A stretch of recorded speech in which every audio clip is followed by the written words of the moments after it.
kind of awkward that I've been gone for a while, but here we are.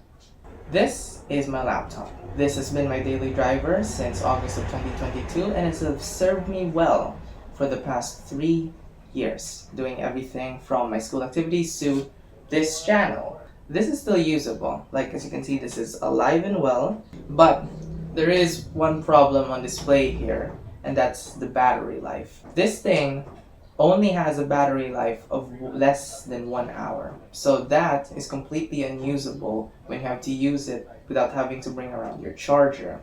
That means that I've begun to look around for replacements, and I will be unfortunately retiring this. So, with such a decent mid-range laptop, the replacement for it should be so much more of a step up that it's actually worth doing in a span of just 3 years. And well, this is its replacement. This is the Vivobook 16, and in this video we will be exploring through the basics of this system, explaining a little bit of it, and yeah, hopefully see how much of an upgrade I got in the last 3 years and how much the mid-range has changed since then. So it's going to be a bit of a discussion video, also going to be a bit of a first impressions video, like the one I did last time.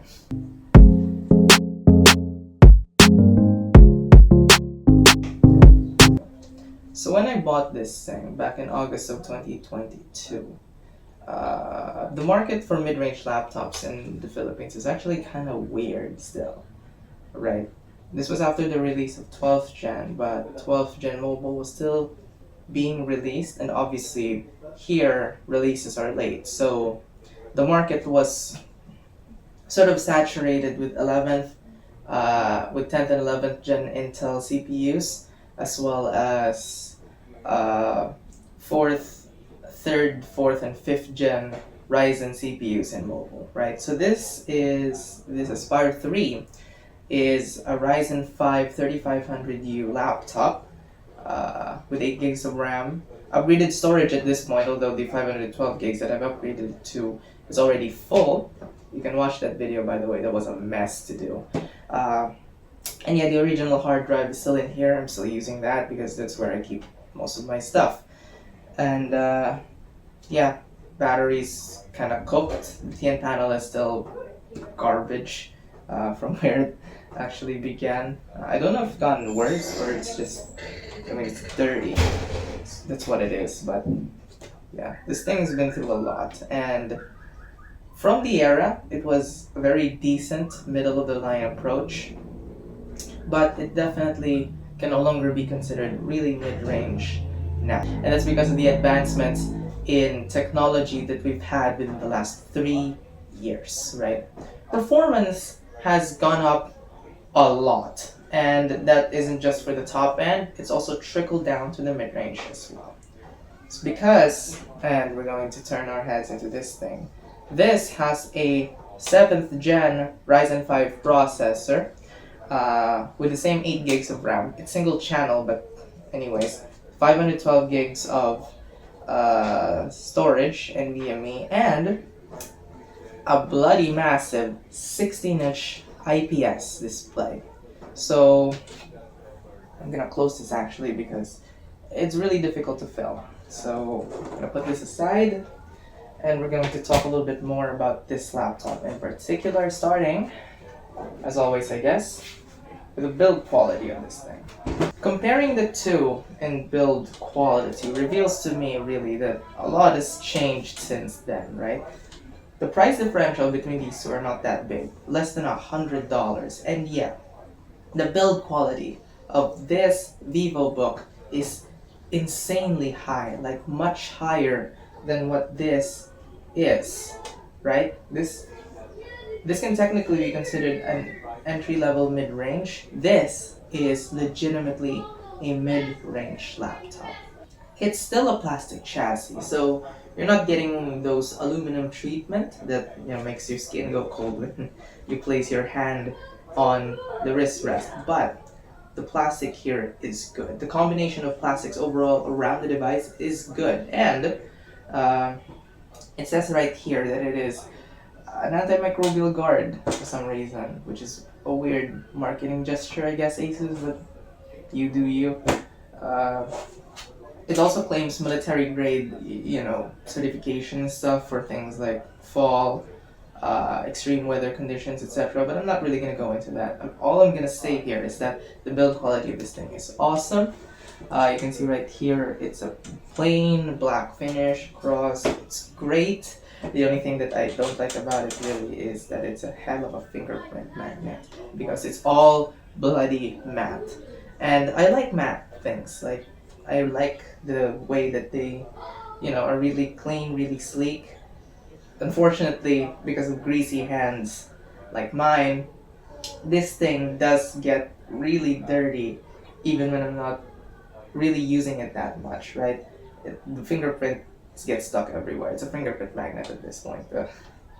I mean, this thing was as well, but it's the eggshell texture is really what helped it not become that much of a fingerprint magnet, whereas this is just plain matte. So, yeah. I do like it though. It's all black finish, and it's a really discreet looking laptop. You probably didn't even notice it was here because it matched around with the table, right?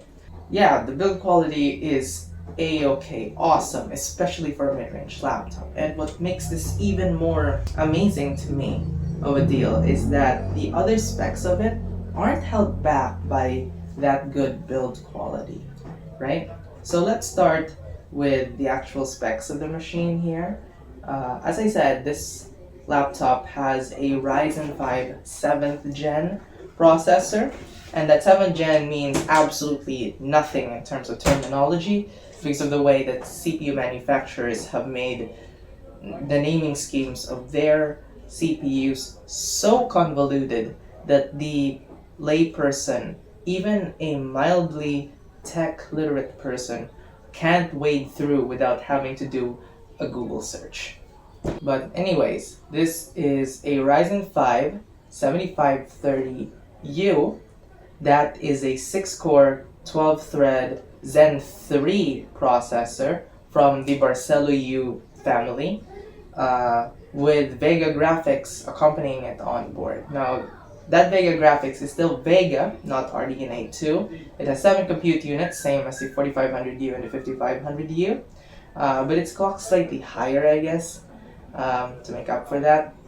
Also, the CPU clocks at around 2 gigahertz base, but can boost up to 4.5 gigahertz. So, in terms of daily usage, this is an extremely snappy system, right? Reaching 4.5 gigahertz speed, and with the ability to downclock to 2 gigahertz or less, it's a really impressive machine in terms of performance, especially compared to this. Doing benchmarks between the two is absolutely funny to me, because this thing is, despite having just 2 more cores, literally 3 times as fast as this thing. And that's Zen Plus versus Zen 3 for you. The technology has evolved 2 generations in advance, along with higher clocks and better cooling, because this thing actually has a competent cooling solution, right? So there's vents here on the top, which I think is used for exhaust, although it may also be for intake. And then these vents right here are definitely for exhaust. So, yeah. I've already talked about the performance here. This is 3 times as fast as this. This is even faster than my desktop 8400 machine, the i5 8400 desktop machine. So that's hugely impressive. Really awesome, especially for a mid-range CPU. Being able to perform that fast, outperforming a desktop even, is impressive. And the GPU is not as impressive. Vega 7 at this point has been explored to death. You can find all sorts of videos detailing how it works in gaming benchmarks across the entirety of YouTube with budget tech enthusiasts. Although, it is still very decent for daily use, and especially for things like productivity and video editing, right? Which is what I will be getting my machine to do, right? So let's switch gears then and talk about the elephant in the room, the 16-inch screen, right? This is a gigantic display, and I really did not think that I would even consider such a large display, although it's not actually that much larger in footprint than this guy, and that's because this thing is a 1920 by 1200 display. It's a 16 by 10 display, which means that it's a taller display, not a longer display, if you get what I mean, right? That's make this laptop an extremely good contender for productivity use, especially given those specifications, right? And what's more is that this laptop has an IPS display, not a TN panel. And so that alone is a massive upgrade to this. In fact, that was a deal breaker for most of the laptops that I considered, and that's because I've gotten extremely tired of the extremely dull colors, the nonsense viewing angles, and well, the fact that I can't edit photos and color grade videos properly with ATN display. So IPS is the way to go at this point. With that, we have really been in an extreme gravy boat at this point, and so let's increase it up even more. This thing has a backlit keyboard. This thing has 3 brightness modes, and that makes it so that this is actually really easy to use in the dark, which is also great because the IPS display can go down in brightness quite significantly, which alongside the whatever blue light certification that Asus has makes this an pretty good productivity machine at night, which yeah, it's what I will be using this for as well. The battery here is a 42 watt hour affair, so it's not that impressive, although it's still pretty good, and it's a 7 nanometer CPU, so it's going to be fairly efficient, and there are profiles that you can set or whatever. So let's turn to connectivity of this device. So this has Wi-Fi 6, so that's pretty good, pretty impressive. I don't know how much use it will have in my country, but anyways, it's a good addition, especially considering that I will be losing a port, and that is the Ethernet port of this guy. It's gone, and instead it will be replaced by 3 USB-A ports, 2 of which are USB 3 enabled, and 1 is USB 2 only, an HDMI port, which is a given. Actually, sometimes it's not, but you kind of expect it for a mid-range laptop. A headphone jack, a power plug, and finally a USB-C port for my laptop. So, oh no, it's also not here as well.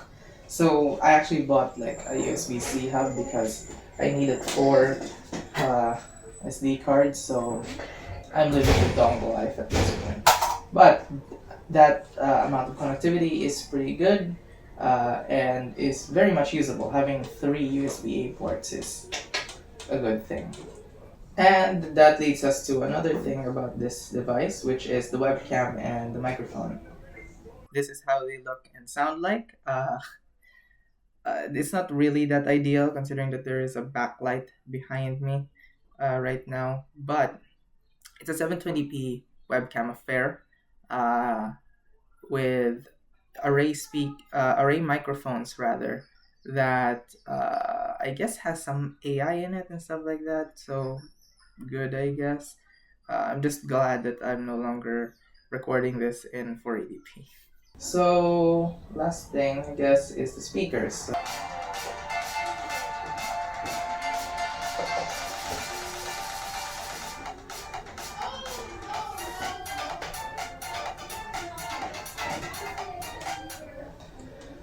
My comments on that is that there is very little bass and kind of harsh top ends, most of it is mid, but it's good enough, and it's also plenty loud. That was at 60% volume, and I will not be turning it up even more because it's kind of loud actually. So other comments, go back to the keyboard here. This is actually pretty awesome. I do have to readjust again to different key fields and especially the different orientation because it's no longer centered. But I was able to get a 90 WPM score on monkey type, so that's a good enough score for me when I'm switching, especially for a first time user of this keyboard. Not a huge fan of the numpad here being tucked around, but it's an efficient use of space, I guess, to use the entire thing. Touchpad is really good. It's big. It could be bigger, as you can see here, but it's still pretty big. And biometric authentication. Great. So,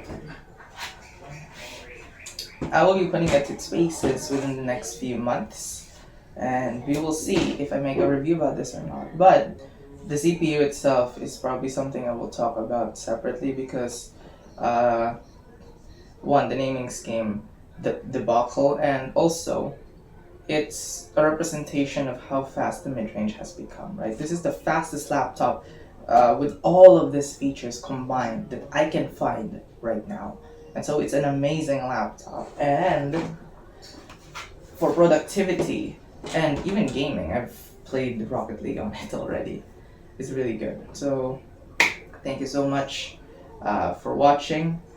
I know it's kind of awkward that I've just been gone for the past almost a year or so, but as I said, busy times call for really busy measures, and so I haven't been able to do stuff like this for a long time. I do want to go back. It's been a while. So stay tuned, I have a few projects on the way, and yeah, see ya.